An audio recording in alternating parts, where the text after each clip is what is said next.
Hi, everyone. My name is Sally Berry, and my website is theattractionscoach.com. Recently, I did a webinar on WeChat basics, where I taught those that followed along how to set up a profile, and I wanted to follow up that webinar with a short follow-up called WeChat 102 Tips and Tricks. So hopefully you'll learn a little bit more following along tonight.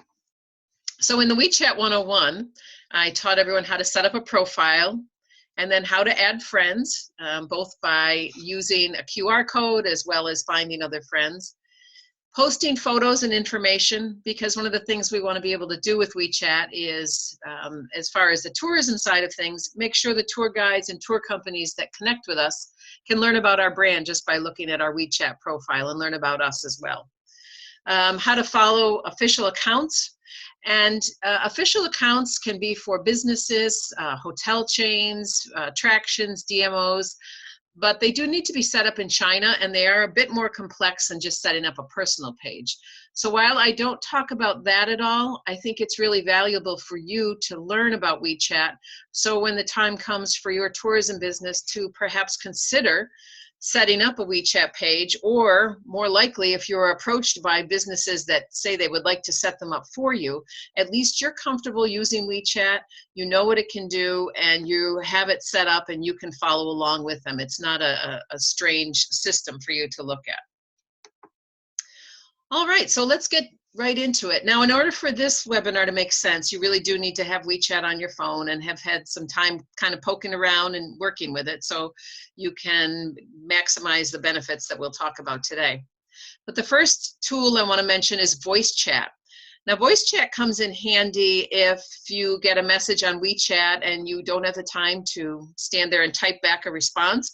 You can literally leave a voice message, and the voice chat acts as almost a walkie-talkie, because you can go back and forth with messages for each other. So to use voice chat, you go into the chat area where you are speaking with someone, and you'll see on the left-hand side at the bottom of your screen, there is that icon, looks like a speaker or sounds wave. You click on that, and then you'll see on the middle screen, a button will pop up that says hold to talk. So you literally hold that down, hold it down on your phone, and you can start speaking. There is a minimum, I think, of 1 second before it will record. So just start talking. And then when you're done speaking, all you do is let go. When you let go, it finishes the recording and sends it off to the person you're contacting. And you can see on the right, I had an 8-second message.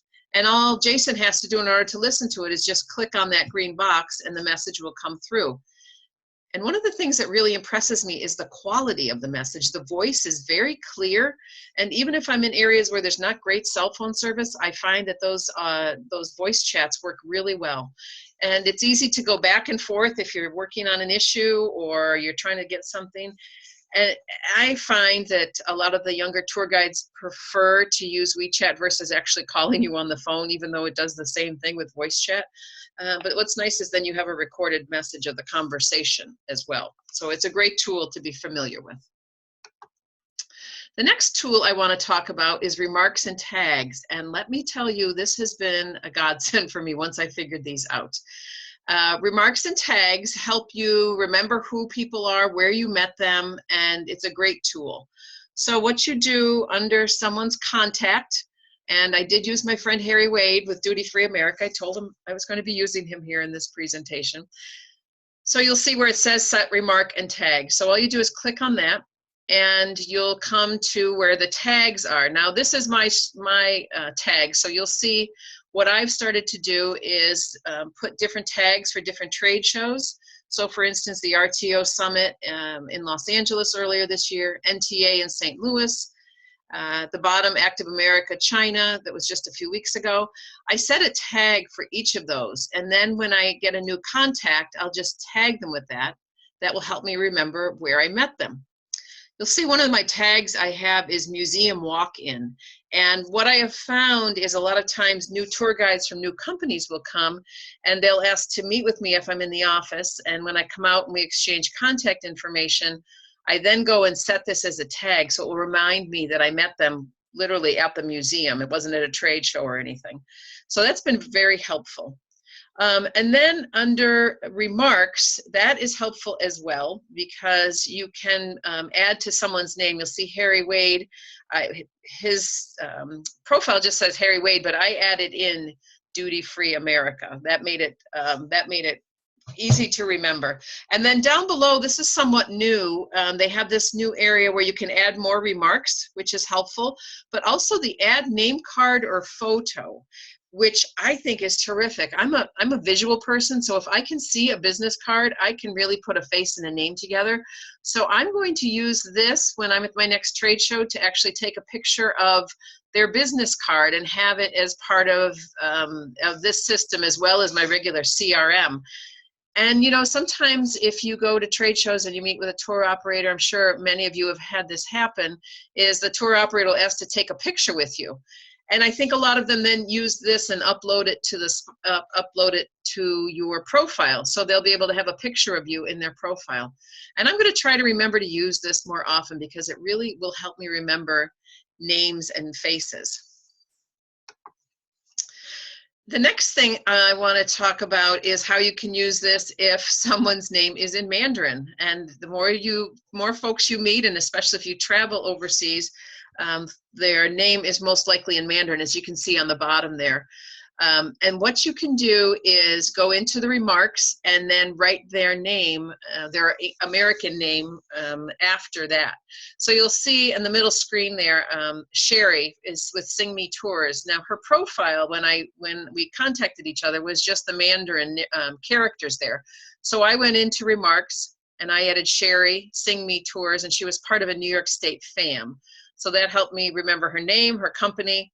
Now I could just as easily have done that as a tag, but I did it as remarks because we worked together pretty closely on this fam, so it was a great way for me to remember.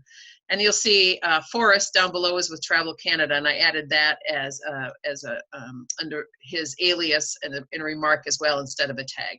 So either option's open to you, kind of see which one works best for you, but they're both really helpful tools.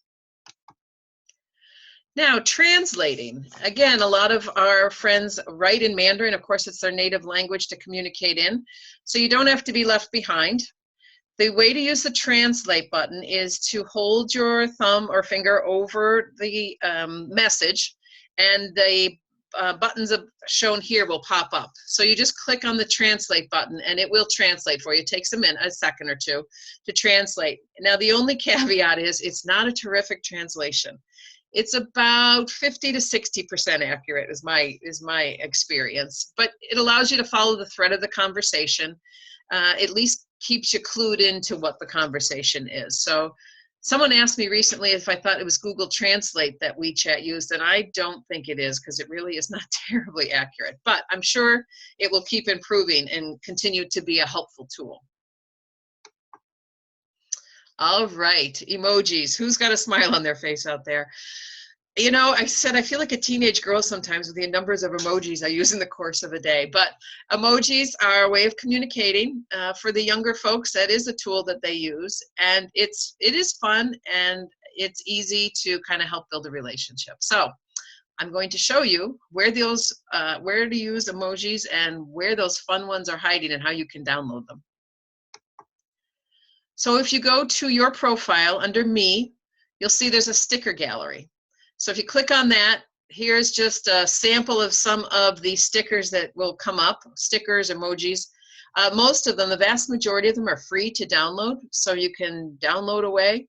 Some of them are a little racy, I find, but the majority of them are certainly usable in a professional company as well.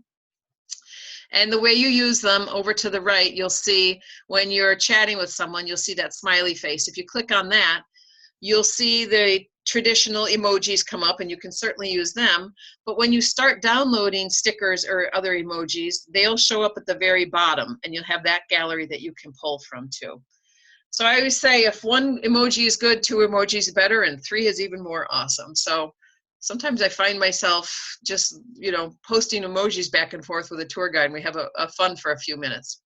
Someone did ask me recently about copying an emoji from someone else's chat if a tour guide or whomever sends you an emoji and you don't have that particular one but you like it, all you need to do is put your finger over that and you'll see a copy button will come up. And if you just hit copy, it will actually add it to your sticker gallery on the bottom there. So that's pretty easy to do as well. All right, creating a group. Now this is a helpful tool I have found in several different ways. I've used it in the last few months. If you are hosting a FAM, for instance, you can start a group that includes all the tour professionals that are coming from China or US based that are on WeChat, and then you can add the suppliers that you'll be stopping to see along the way. It helps create the bond, it creates the relationship, and it keeps a track and keeps a summary of the entire FAM. So in order to create a group, you'll go under chats, and in the upper right hand corner, if you click on the plus sign, this is what will come up, and you just click new chat. And all you do is start adding people to it. You'll see the icon with the head figures there. You click on that and your contact list will come up.